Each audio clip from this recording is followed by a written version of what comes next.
Sama dengan Habib Rizik masuk penjara. Itu bukan karena melawan rezim, tapi tidak mau menerima sokokan rezim, makanya di penjara. Allahumma arhamna bil Quran.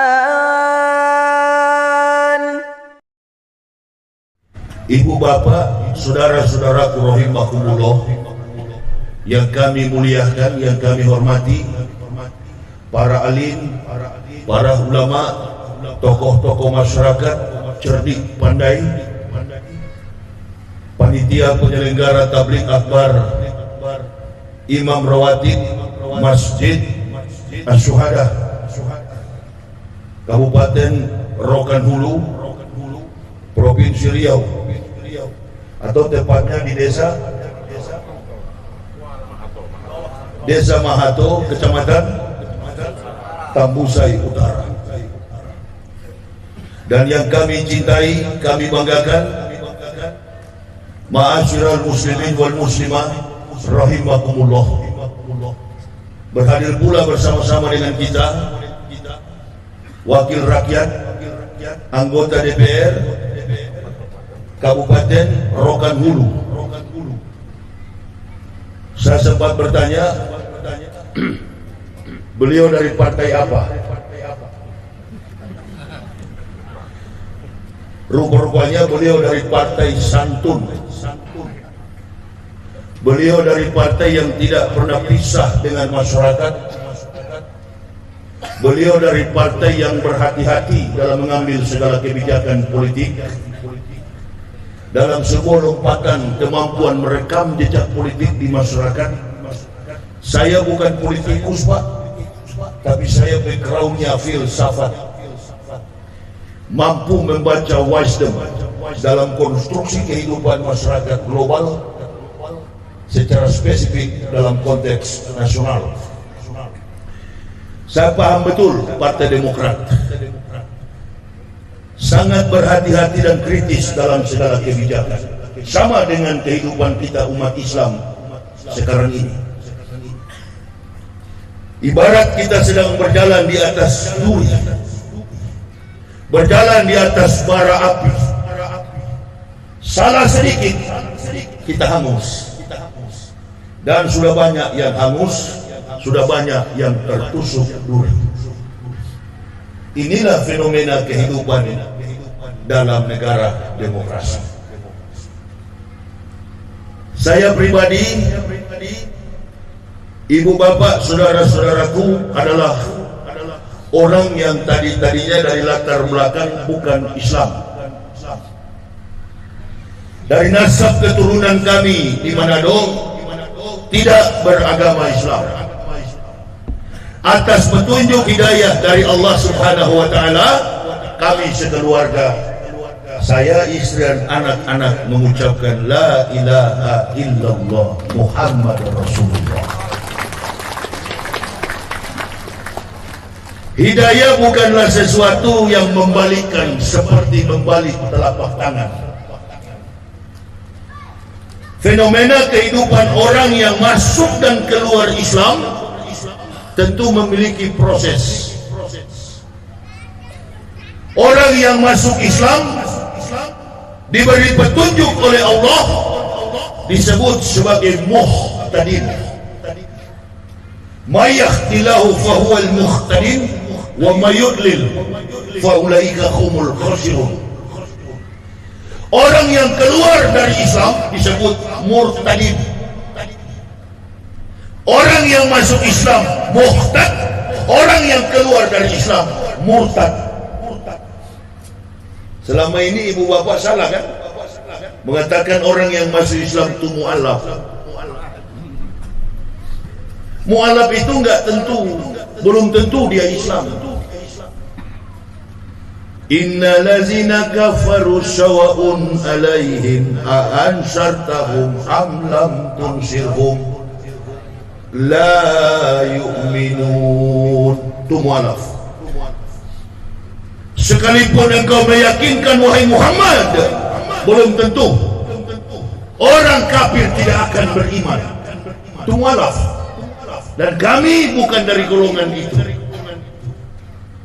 Semua orang dalam latar belakang historik yang mengucapkan dua kalimat syahadat, baik yang ada di benua Amerika, Eropa, Asia, Afrika, Australia, dari 5 benua, mempunyai argumen ilmiah. Karena Islam adalah agama ilmiah. Islam adalah agama yang kontekstual, sistematis, teologis, dan rasional.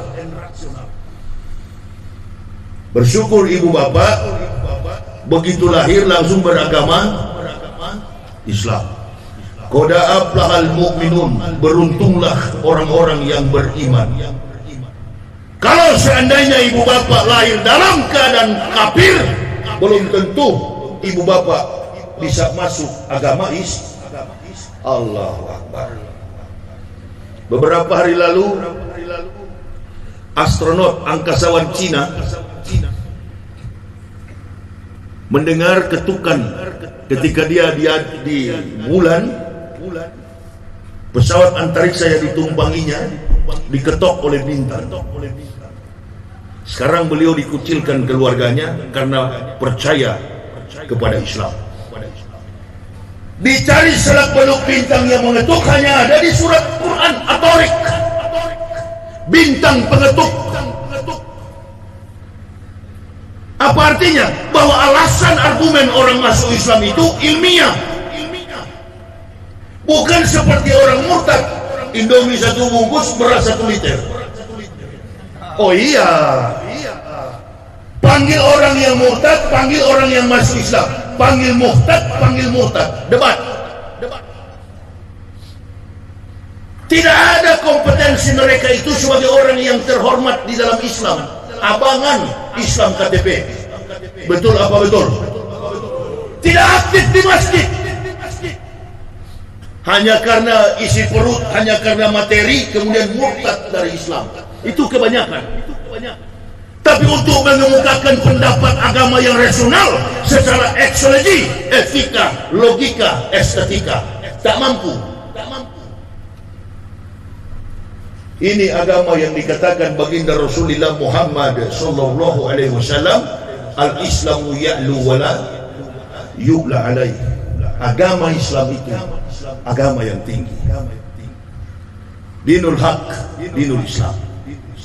Rentetan sejarah para nabi, dari hamparan sejarah-sejarah yang terbentang luas dalam proses perjalanan hidup.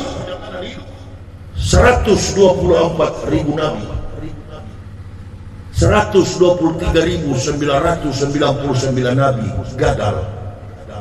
Cuma 1 nabi yang berhasil menuntun umat manusia. Dia tidak punya YouTube, dia tidak punya Facebook, dia tidak punya Instagram, dia tidak punya macam-macam IT yang dimiliki dalam media sosial.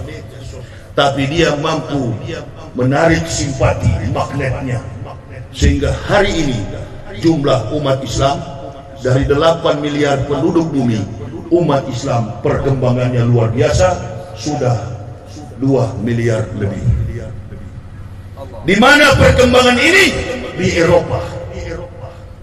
Kenapa di Eropa? Karena kompetensi kemampuan intelektual orang Eropa dan Amerika di atas rata-rata. Agama yang tidak rasional, agama yang tidak historik, agama yang tidak bisa meninggalkan jejak samawi akan ditinggalkan oleh umatnya. Ibu bapak, kalau ada orang yang pernah ke Eropa dan Amerika, jalan ke gereja-gereja, Allahu Akbar, tidak ada jemaat, tidak ada orang yang masuk gereja pada hari Minggu, sunyi. Dan orang Eropa baru-baru ini terjadi 500.000 yang mengucapkan 2 kalimat syahadat, la ilaha illallah Muhammad Rasulullah, dan terus berkembang di Austria. Kemarin kita dihebohkan dengan fitnahan, hinaan Presiden Macaroni, Presiden Macron Prancis. Ada atau tidak kemarin? Menghina Islam, menghina Nabi kita Muhammad sallallahu alaihi wasallam. Mengapa orang kafir tidak pernah berhenti menyerang Islam? Ini sudah terjadi dari zaman para nabi, dari Nabi Adam sampai Rasulullah Muhammad sallallahu alaihi wasallam, para tabi'in, sahabat, sampai pada ulama-ulama di akhir zaman. Islam tetap diserang sampai tiupan sangkakala terakhir. Jadi nggak usah heran kalau kita sekarang ditekan habis-habisan. Orang kafir tidak senang. Walan tardo anka yahud wala nasro hatta tatabi'a milatahu. Bukan karena orang Islam mencuri, bukan karena orang Islam merampok, bukan karena orang Islam melakukan kejahatan, bukan karena perbuatan maksiat yang mereka benci kepada umat Islam, karena ajaran Islam itu ajaran yang benar. Tanpa ada program Indomisasi, tanpa ada program Islamisasi, orang masuk Islam. Itu yang membuat Presiden Macron itu jengkel. Dia marah kepada Islam. Kenapa dia marah? Karena penduduknya, ada satu masjid di Paris, di pinggiran kota Paris. Masjidnya itu bernama Masjid Sahabah. Masjid Sahabah, setiap hari 10 sampai 20 orang mengucapkan la ilaha illallah Muhammadar Rasulullah. Sama dengan Habib Rizik masuk penjara. Itu bukan karena melawan rezim, tapi tidak mau menerima sokokan rezim, makanya dipenjara. Ini jamaah perlu tahu apa yang dicuri oleh Habib, kejahatan pelanggaran apa yang dilakukan oleh beliau.